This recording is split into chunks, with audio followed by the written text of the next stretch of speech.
The spirit of Ag College is a very traditional thing. We've all had it instilled in us fairly strictly from the start. The WAC spirit is still pretty well enforced.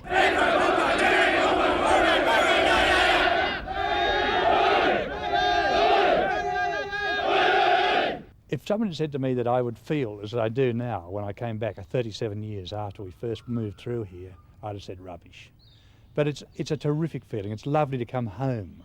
I have no difficulty in knowing why Wagga is a better college than the others. And I think it is to do with its isolation. It's away. It's away from cities. It's away from communities. People came here and I guess they cut some of their ties in leaving the places of the cities and so on. But they then retied them here, and I think the bonds were tighter for that. You do bad things together, you do good things together, but you're doing everything together, and no matter what you do, you stick together, and these will be your friends for life. I still keep in very close contact with people that became friends when I was here. A lot of us are back here after 25 years. You belong to a group. It's something that's very important in life. It was probably 10 years after I left here that I realised the difference the place made to me. It wasn't the agricultural education, it was the other things that you learned along the way that made the difference in life. We finished up as a team. Now, I don't say that we all finished up as bosom friends, but by gee, there was a few of us that killed for each other if necessary.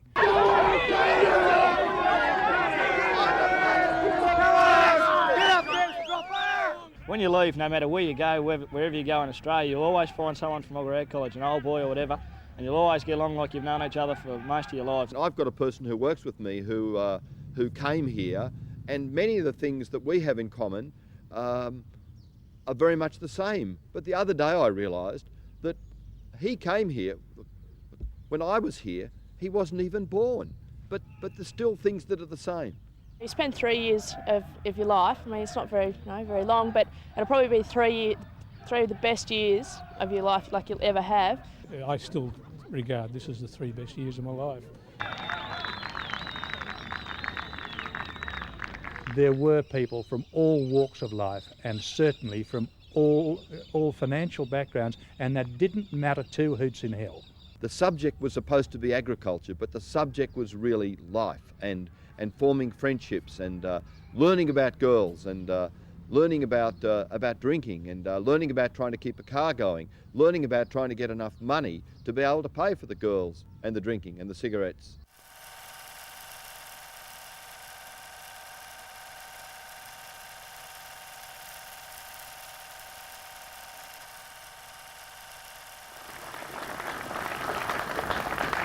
And now, ladies and gentlemen, on behalf of the Board of Governors of the University, it gives me a great deal of pleasure to formally name this oval the Burris Elwood Oval and unveil the plaque.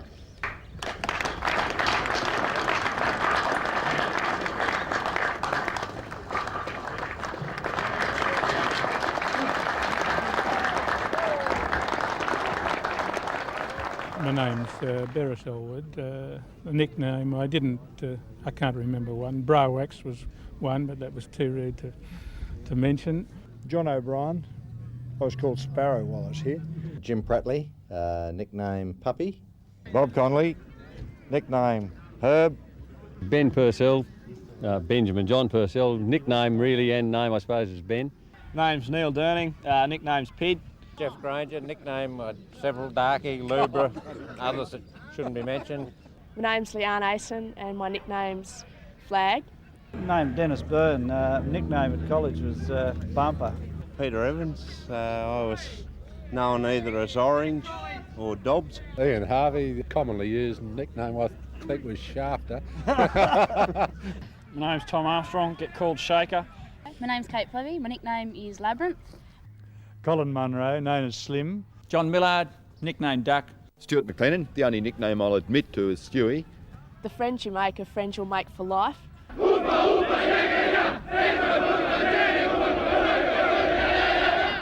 We very quickly realised that when we arrived, we were in control of other people, the third years. And interesting thing, modding, initiation. I guess it's the best and the worst of your times, but out of that fairly hard experience, the challenge that it was, I really think it did good for the group and the individual. It really did bring us together. It took the aristocrat and the guy who had worked hard to get there, it brought them to one level, be the sportsman, be there whatever. They came down as one and stuck together as one, and that bonded us, I guess, as initiation does anywhere.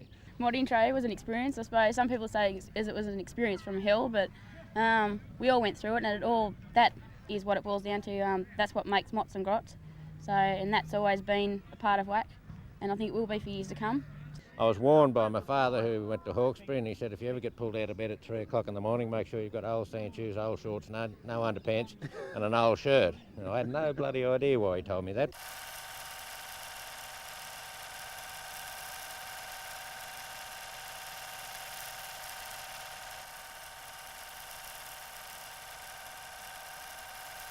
It tested us. My word, it tested us.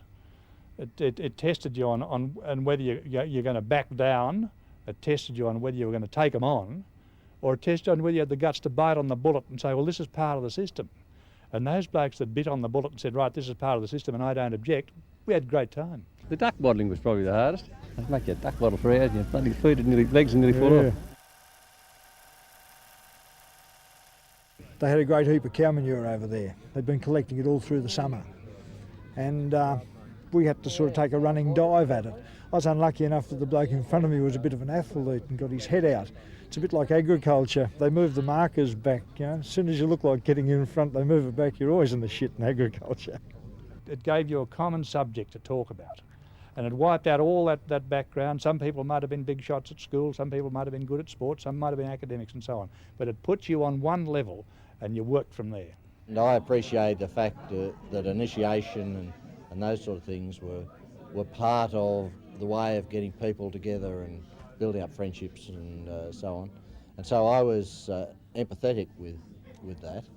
Initiation and motting became a very, very important thing to our year in a completely different way to many other years, because we had one person couldn't stand the pressure that was being put on them and left. And so the leading thinkers in our year thought, look, this is wrong, that people should be able to put this much pressure on a group of other people. So we dug our heels in and wouldn't allow our year to be motted.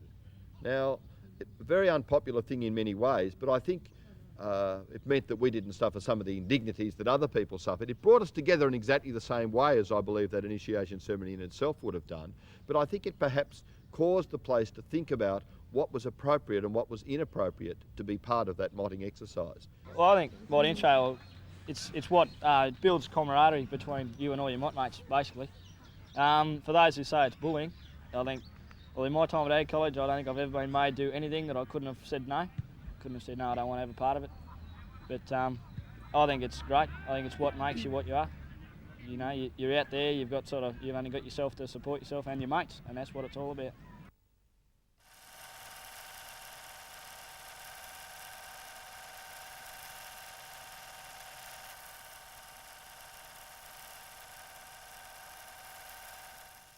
We had a great bloke here, a housemaster, Don Joyce, and Don was Air Force, thin as a mallee whipstick, very smartly dressed always, beautifully tailored with a little moustache. And he couldn't say his L's, but we loved him. He used to call you Waddy. We loved him, Waddy Joyce. My name is Leighton Selwyn Joyce. My nickname is Wad. I don't know what it would have been like to be a lecturer at an ag college like this. Some people had it and they could survive as lecturers. They had some gift of, part of it was being understanding us and playing us for what we were. There others suffered terribly. I remember we were down with Harold Fraser, who was a lecturer with enormous passion, and it was in the middle of the mouse plague. And we were all down there and he was lecturing us, lads, look what's happening over here. The mice are causing absolute devastation. And what we were doing was we were getting the mice and walking up and sticking them in his pockets and down his gumboots. And so the poor man was just absolutely alive with wriggling mice in his pockets and in his gumboots.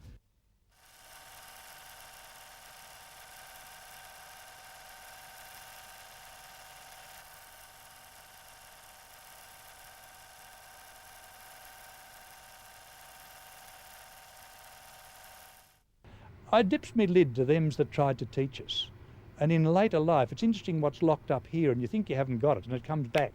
You know, one of the most prophetic statements I ever heard from a lecturer was John Aitken talking about animal nutrition, and he got a bit lost for words, and he said, if the animal doesn't die, it'll survive, you know. and that's gone with me through my sort of career. The Bluey Lysard had just finished castrating a lamb and he still had the teeth, the testicles in between his teeth and the two cords hanging down his chin, and he looked around at Bob Webb and Bob Webb just fainted clean away. The other one was Lindsay Beer showing us how to cut a calf one day, and all the boys are huddled around this poor calf on the ground, and Lindsay was carefully working away with a pocket knife and sort of went a bit far and took out his hand as well. And he said, of course, when you see the red fleshy bit, you know you've just cut your hand. But the thing that impressed me at the time was he didn't flinch, he didn't jump, didn't let go or anything, he just kept working.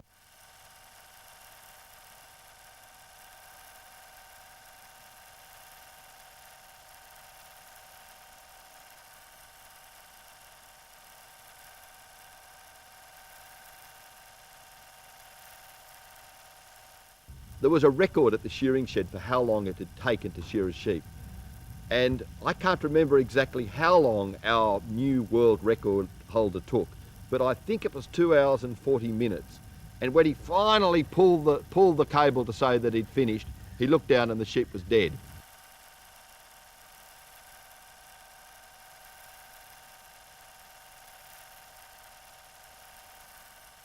Turning up at the dairy first thing in the morning after the ball was always a great exercise. I mean, those cows saw some extraordinary things. Students turning up in the appropriate gear, students turning up in the black and white with the tuxedo and everything to milk after having been out all night and turning up at the dairy. But the cows didn't mind, as long as they were milked and fed, they seemed to go on. Yeah, odd guys did turn up in dinner suits, but that was more flamboyant. That was just necessary probably. A lot of us didn't have a sleep before we went to dairy.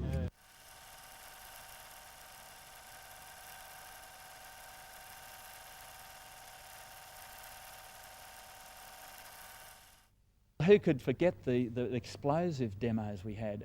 And I'm sure we weren't the first. The day the ICI men came out to give they were frightened. Those two, they knew what they'd come out to. They knew the moment they got out with their plastigel and their bloody Cortex and their detonators, it was going to be a day of fear for them and a day of absolute revelry for us. And it's restocked our armoury of plastigel and Cortex like we really needed. I mean, we had events coming up there at Teachers College where we really did need to explode and blast the garbage tins in a way only they would respect. And the job of blasting a tree where they'd say, right, measure the girth, 10 feet, and of course they'd bloody double that. That means we need 10 pound of plastigel. Well, that turned into 30 pound, and these guys were way up the paddock as we saw the tree lift 10 foot off the ground. And those are the sort of things where I wouldn't have wanted to be a lecturer at a college like this. The students that have stuck in my mind over the years are many students I had a lot of trouble with, disciplinary troubles, but I found out in later years they turned out trumps. By way of a sort of a confession, I've just read June Sutherland's thing, didn't she? And on page 93 I noticed there's reference to an article about the night watchman's smoke being stolen. I've got to confess that 3 of the 4 people in this group were involved in that.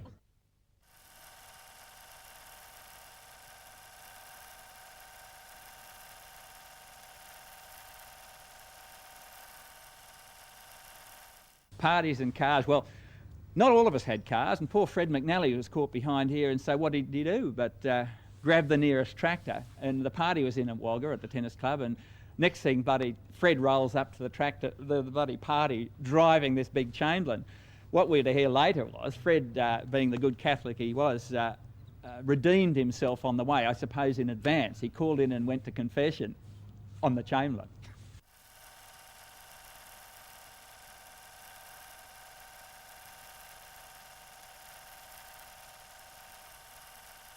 Vehicles were important to us because there wasn't a lot about, and the college turned the bus on occasionally to go into town on Saturday mornings. But we gained our freedom through those little things. The car was the important place. It did lots for us. It got us to extraordinary beach parties down on the beach here. It got us to weird rorts up at Teachers College in the dark of night. Boys are boys and girls are girls, and one of the things I'm delighted about too is to see that there are girls here on this campus now.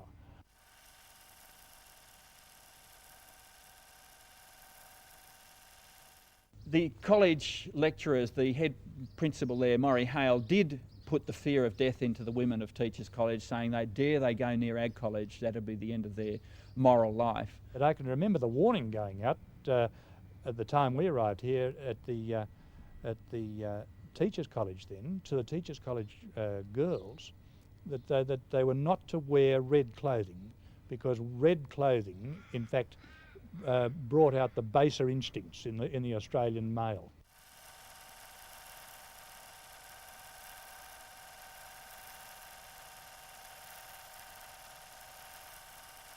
If the girls and boys are divided, well, they don't learn social skills. So having mots and grots together, it just makes it all the better. I can remember arriving here, yeah, it was pretty traumatic.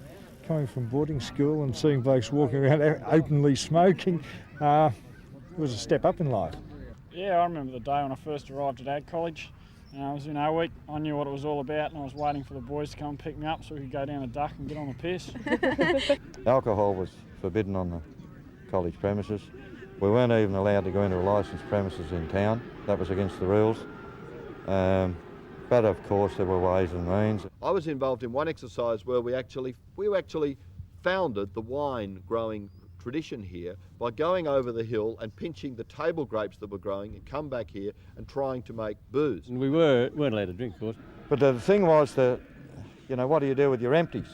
You see, you've got to, no good drinking the stuff and thinking you've got away with it. You've got to dispose of the empties. So some bright spark realised that if you stood on the railing on the western block and put your hand up, you could put the bottle in the gutter.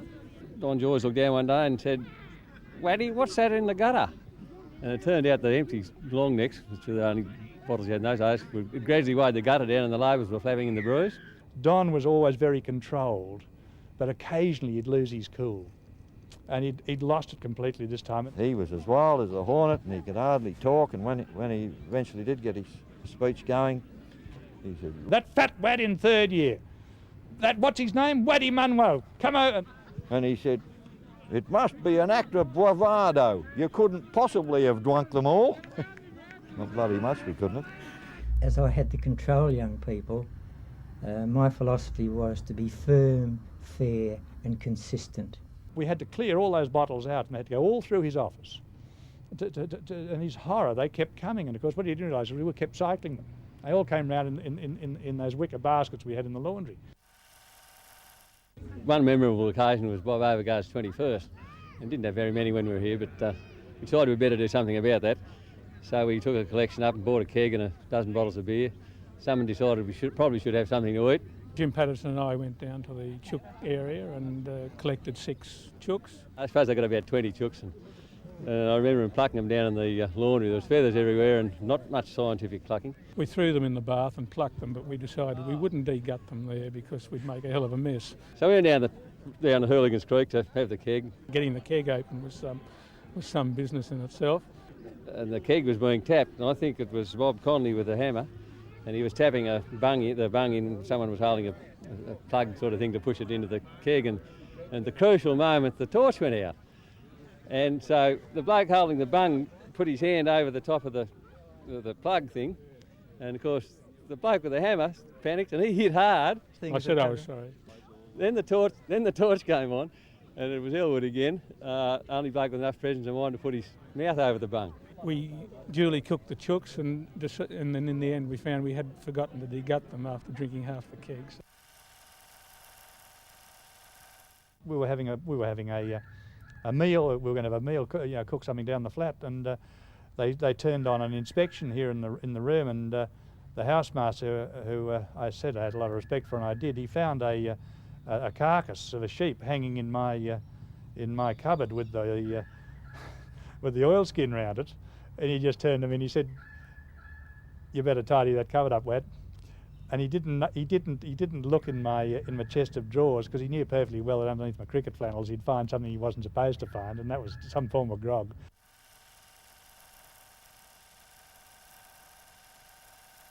Everybody had their memories, and I think anybody who came across the ramps, across the grids of this college, have been unbelievably lucky.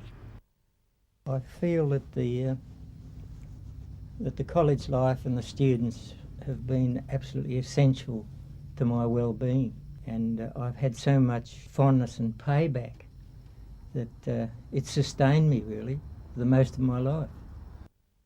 I think the WAC spirit is still pretty well enforced. Wagga Ag College will always survive. The spirit will survive forever. It doesn't matter what they call it anymore. Now I think the official name is the School of Agriculture within Charles Sturt University.